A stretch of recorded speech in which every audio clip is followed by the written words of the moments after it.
श्री राधे श्याम।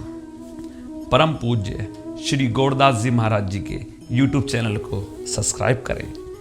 पूज्य महाराज श्री की कथाओं को सर्वप्रथम देखने के लिए बेल आइकन दबाना ना भूलें। आप सब जानते हैं देवी जी के 9 स्वरूप हैं और उन 9 स्वरूपों में मैया का फिर छठा स्वरूप क्या है? बोले छठा स्वरूप है श्री कात्यायनी जी का। इनकी भी सवारी सिंह की है, 4 भुजाएं हैं इनकी, एक में कमल है, एक में तलवार है और 2 हस्त कमल वरद मुद्रा में हैं। कात्यायनी क्यों कहते हैं इनको?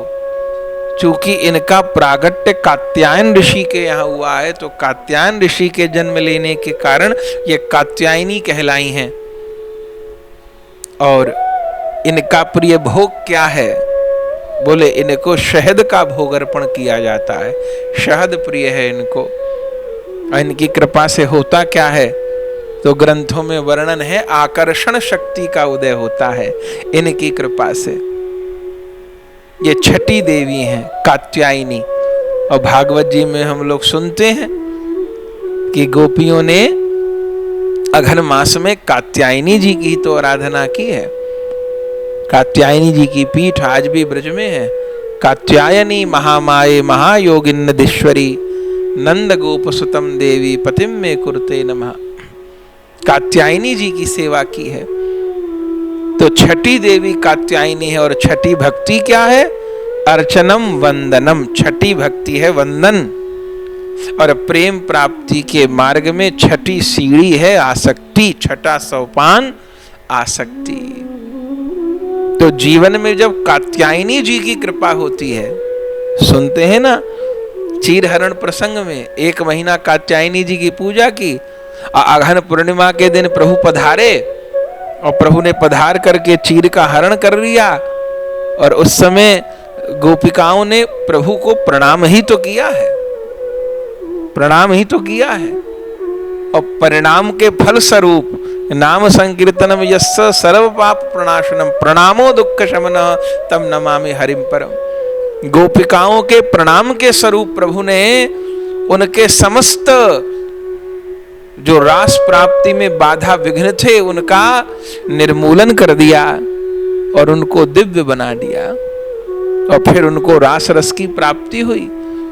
तो कात्यायनी जी की सेवा में उन्होंने किया क्या है? छोटी छोटी 2-2, 3-3, 4-4 बरस की बालिका है। अब वो कोई सी क्या ब्राह्मण से जाकर के कर्म कांड सीख के आई है कि देवी जी की पूजा होती कैसे है? देवी जी की पूजा में बड़े विधि विधान है, बड़े बड़े आचार्य लोग कराते हैं देवी जी की पूजा। और जरा जरा सी 2-2, 3-3 बरस की बच्चियां क्या जाने, कभी फूल चढ़ा देती हैं, कभी चावल चढ़ा देती हैं, रोली चढ़ा देती हैं, जल चढ़ा देती हैं, भोग रख देती हैं, परिक्रमा कर ले, प्रणाम कर ले। तो वो और कुछ नहीं, उनकी भक्ति का मूल बंधन है। और छठी भक्ति बंधन है। देवी जी का छठा स्वरूप कात्यायनी है और प्रेम प्राप्ति में छठा स्तर आसक्ति है। तो कात्यायनी जी की गोपियां पूजा करती हैं, वंदन करती हैं और उनकी आसक्ति अतिशय श्याम सुंदर में है। कात्यायनी जी की अनंत आराधना करके वह श्याम सुंदर के चरण कमलों को ही पाना चाहती हैं, क्योंकि राज बिहारी के मंगलमय स्वरूप में उनकी अत्यंत आसक्ति हो गई है, अतिशय आसक्ति हो गई है।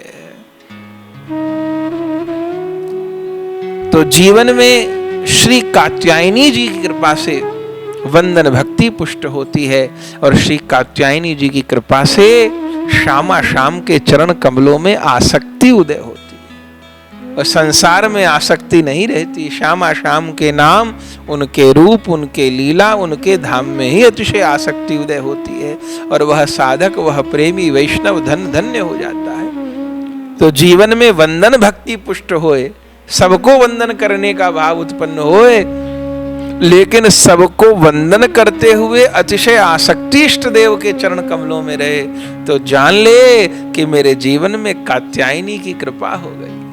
और छठवां नवरात्र उस प्रेमी के जीवन में संपन्न हो गया। ये भगवत प्रेमियों, अगर यह वीडियो आपको पसंद आई तो इसको लाइक कीजिए और अधिक से अधिक शेयर कीजिए। परम पूज्य श्री गौरदास जी महाराज जी के YouTube चैनल को सब्सक्राइब करें। पूज्य महाराज श्री की कथाओं को सर्वप्रथम देखने के लिए बेल आइकन दबाना ना भूलें।